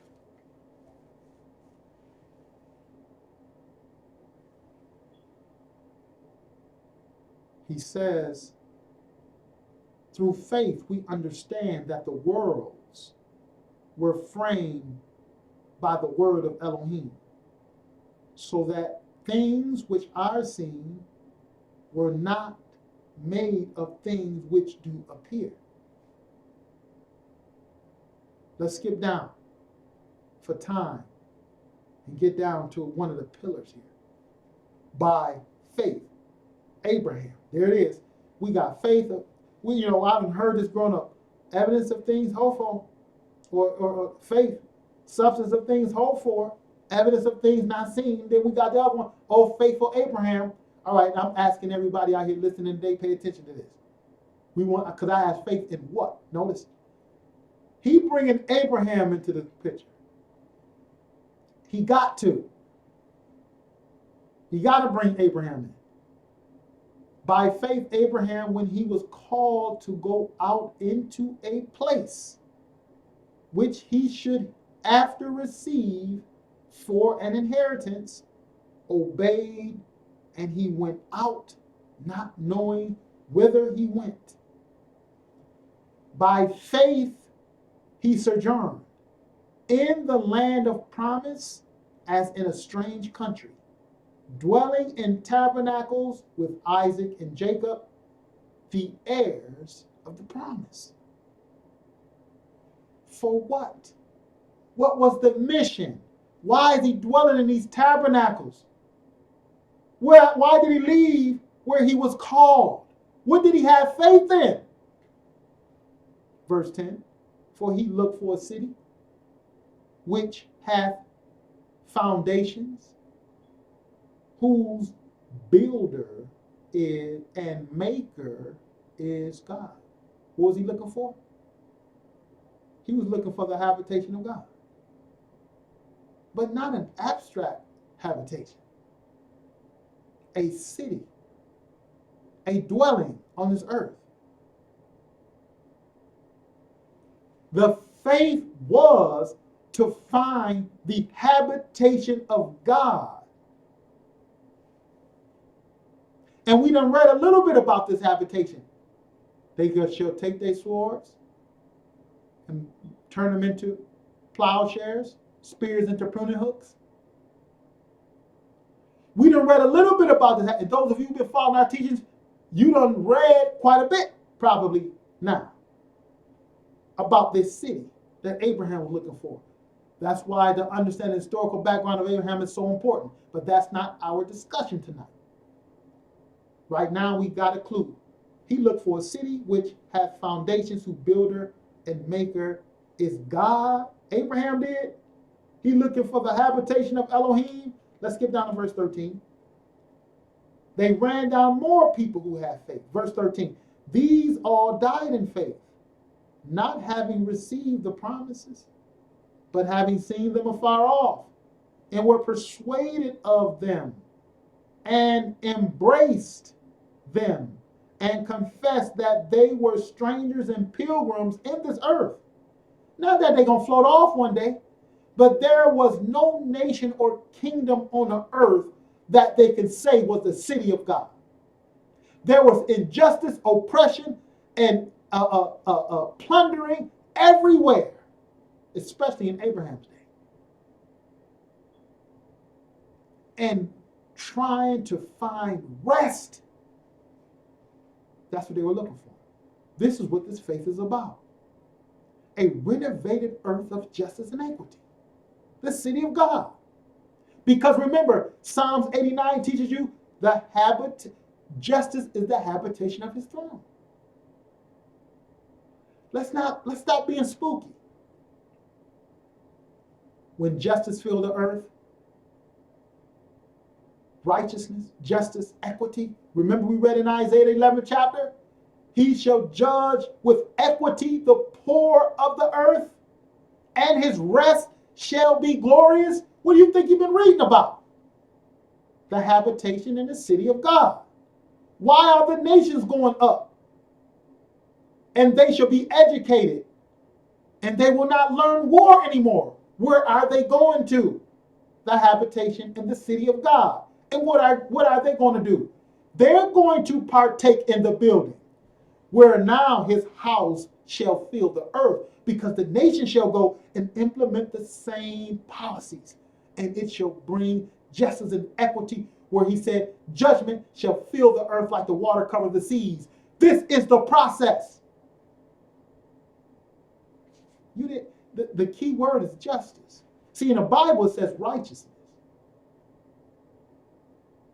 Look it up in the Hebrew and in the Greek. Wait a minute now. They are pilgrims in the earth. And what else?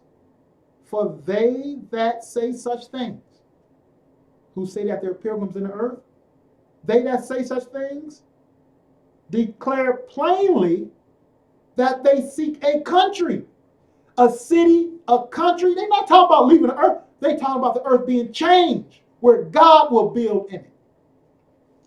But how's God building? He's using people. What are the instruments of God spreading his kingdom and mountain and house and habitation all over? The people of the nations are going up to learn his ways. When they implement his ways in their country, guess where God gonna dwell? He's gonna dwell there too. And then our next nation, who gonna do the same thing? His throne and his habitation just grew even more. And it's gonna grow and grow. That mountain, it shall fill the earth. This is the process. When do we start? It already started. You ask yourself, is the time now to build? Or you saying the time not yet? And then if you believe that the time is to build, now you need to stay tuned. Notice though, they're looking for a country. A country. Verse 15. And truly, Hebrews 11 and 15. And truly, if they had been mindful of that country from whence they came out, they might have had opportunity to have returned. So even a country that they have left, the civilizations in which they had abandoned, like Abraham, they would have returned there if their mind was set on their own on those civilizations. But if our mind is set on the country and the city, whom builder is God, we don't want these civilizations. Damn the West and all the powers that's pursuing this social order. Damn them. And they better repent, because nothing but damnation is upon them. Just like the people talking about now, Babylon, this, Babylon. Listen, isn't it like what the scriptures have taught us? Babylon is global. And those, what do you mean, Brother Judah? I'm bringing this in because I see people now posting what's going on in Australia, what's going on through Europe, the locusts in Africa, plagues all over the place. Yes, it's outside of America, though, isn't it? America is being hit and other countries being hit, confirming what we've been teaching you, what the Most High appears to be at least showing us from what we gather, our argument, whether right or wrong. This is the argument. Babylon is global. And therefore, the assault on the world is before us. It didn't just start. It's been escalating, getting more intense. That's why he described it like a woman giving birth. The pains are far away. Then as it gets closer, it gets more intense. Then it lets up. Remember what happened with Pharaoh? After the plague came, he let up. And then the people went back to their old ways. Then all of a sudden, something eventually happened. What? No rebounding. They was crushed. And it's the same pattern. That's going to happen. It's going to happen. It is happening. Look around you all over the world. Every nation that's adopting the policies and the ways of the West, they all being hit. Africa probably never seen some of the things that they seen to this scale. But look, they opening their arms up to the West. And this thing, well, you know, the 400 years now, your open door policy coming back to Africa. Okay, I don't know. You know, you got to look more into it. But, you know, first thing that comes to my mind is that they're in debt. So therefore, they need the African American, everybody else, come spend, come build, come bring your money over here. That's what the Chinese doing. They're in debt to the Chinese. Don't think that fleeing and going to another country, you're going to find heaven that way. The only way you're going to find heaven is build God's house. We're searching for the country. We got to build this house. Verse 16, but now, Hebrews 11:16, but now they desire a better country. That is, an heavenly. Wherefore God is not ashamed to be called their God, and he hath prepared for them a city. Isn't that what Moses said too? That you prepared he was bringing him to his sanctuary, the mountain in which of God's inheritance, the sanctuary in which he had prepared. That's what Moses said. This been the argument from the foundations. Abraham called this to build this heavenly city. The heavenly city isn't off the planet though. Okay? Now, I had to go through Hebrews chapter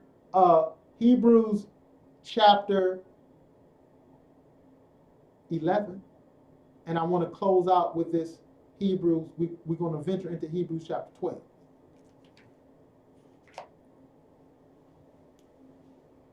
Now, they're looking for the city. Now, Hebrews chapter 12, it says, wherefore, seeing we also are compassed about with so great a cloud of witnesses. What cloud of witnesses? The witnesses in chapter 11.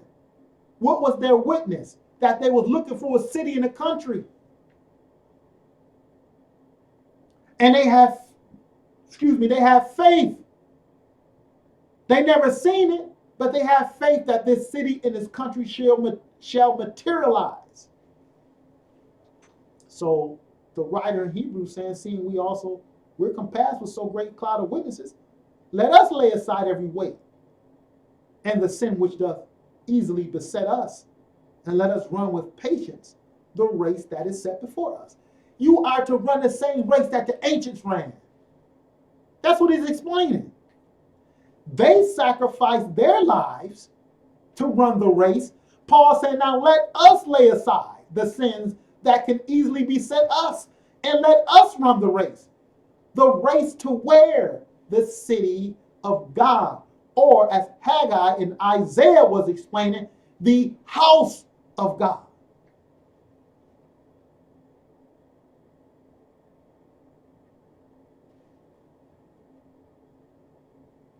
And running that race, the Apostle Paul said, he just gave an entire, a list, I won't say an entire list, but a list of many witnesses who had faith and were killed, persecuted.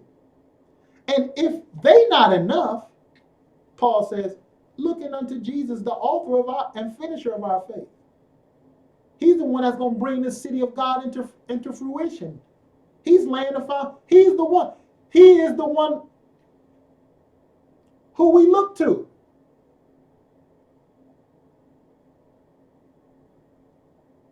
Looking unto Jesus or Yeshua or Yehoshua, the author and finisher of our faith, who for the joy that was set before him endured the cross. The same joy that Abraham had, the same joy that all of the men he named from Joseph and Isaac, all of these people who died in faith, yes, they seen afar off the city of God, the renovation of the earth, and they played their part. And it is passed on to the children. And I told you last week, all of the processes from the foundations of the world have led to this very hour, today. Nothing is separated. Everything that has been in motion since man been upon the earth has prepared us for this hour. Wherever you are, we got to continue to work. Now, we're going to continue to study. But now we're entering into the Apostle Paul bringing us to this book of Hebrews. And Hebrews is going to make this connection with Haggai. Right now we're learning this faith. I wanted to bring in the faith, this faith. And now he's bringing in Yehoshua. He had faith. Look to him. Looking unto Yehoshua or Jesus, the author and finisher of our faith, who for the joy that was set before him endured the cross, despising the shame, and is set down at the right hand of the throne of God. Yes, he endured the cross. But then in the book of Hebrews, it talks about others had trials of cruel mockings, scourgings.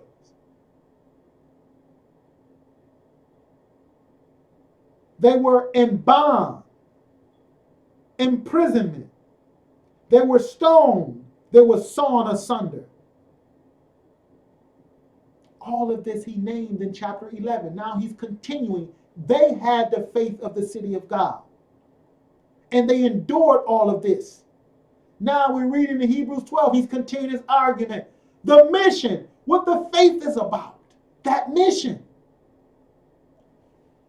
He's continuing. The author and finisher. He followed the same mission where he endured the cross. And he now has sat down in favor with God. He obeyed the voice.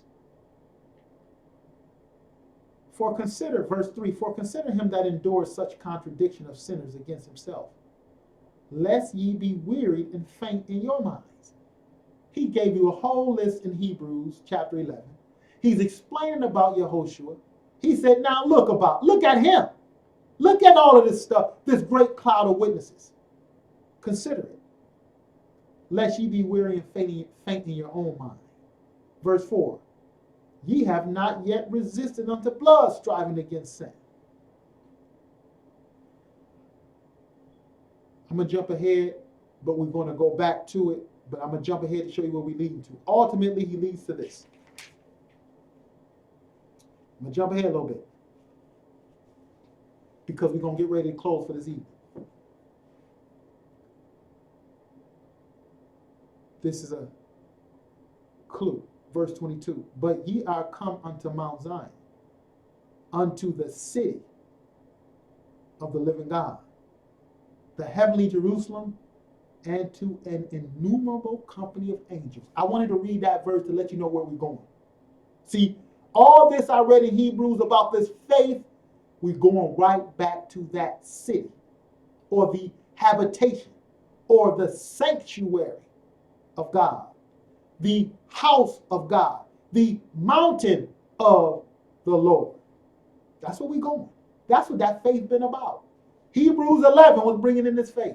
Hebrews 12 is continuing it, and then Paul going to reveal to us exactly what this house is. And it's this house that is glorious. And Paul didn't make it up himself. He actually got it from the prophet Isaiah. We're going to continue this, God willing.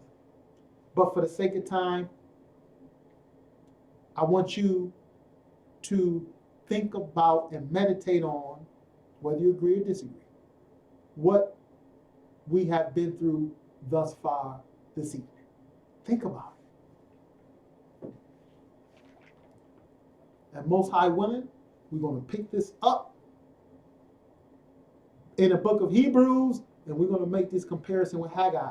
The purpose of this discussion is to see whether we ought to be building the house. And if we can establish that the house is being built and our generations must build this house too, we must take part in the building. We have to make sure that if this is the case, we got to make sure we're not the ones saying the time isn't yet to build. We're going to wait. We're going to wait for the clouds. We're going to wait for this.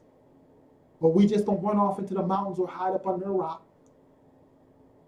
They're going to do everything but build. You understand what I'm saying? So we got to see if it's time to build. And we got to make sure if it is time to build, we're not the ones that's saying the time isn't yet. And we're going to learn what is actually being built. We're going to learn what's actually being built.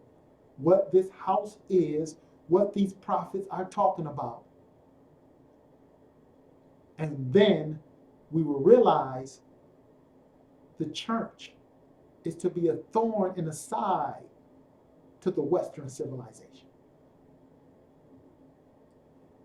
If we can come to that conclusion, we will invite you to come to our classes as God allows to have them, to understand more about the society in which we're dwelling and things we can do, or first what we need to know, and things we can do to participate in this work.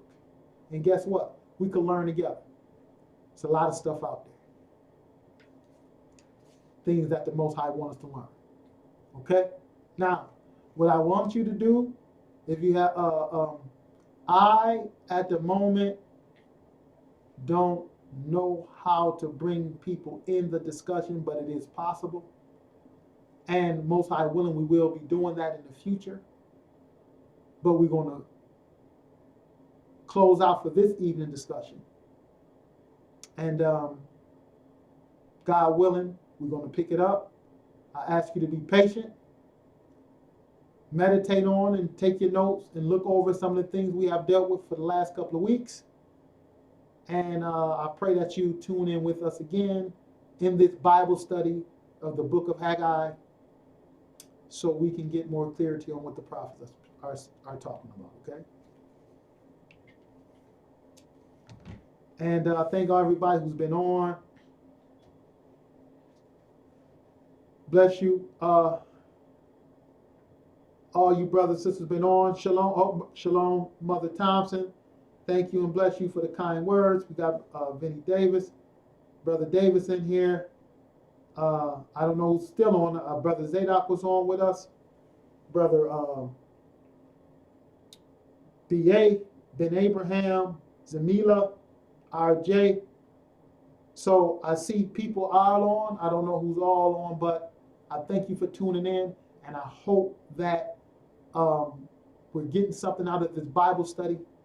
I don't want to rush through it, but I want us to look and investigate and eat well on what these prophets are bringing to the table. Okay? Because the Most High wants us to search the scriptures. And so therefore I'll make an attempt to do that. All right? So I'm going to close out for this evening. Shalom and blessing to you. You all get some rest. And I pray that you have a blessed Sabbath and many more to come. All you brothers and sisters who sincerely searching, I pray that the Most High bless your understanding and keep us in prayer. Let us keep one another in prayer. And bless the Almighty God of Abraham, Isaac, and Jacob forever. And long live the kingdom of God. And this we ask and pray in the name of Jesus Christ of Nazareth, the Shem Yeshua HaMashiach, the Lamb of God name. We ask. and pray. Bless him forever. Shalom.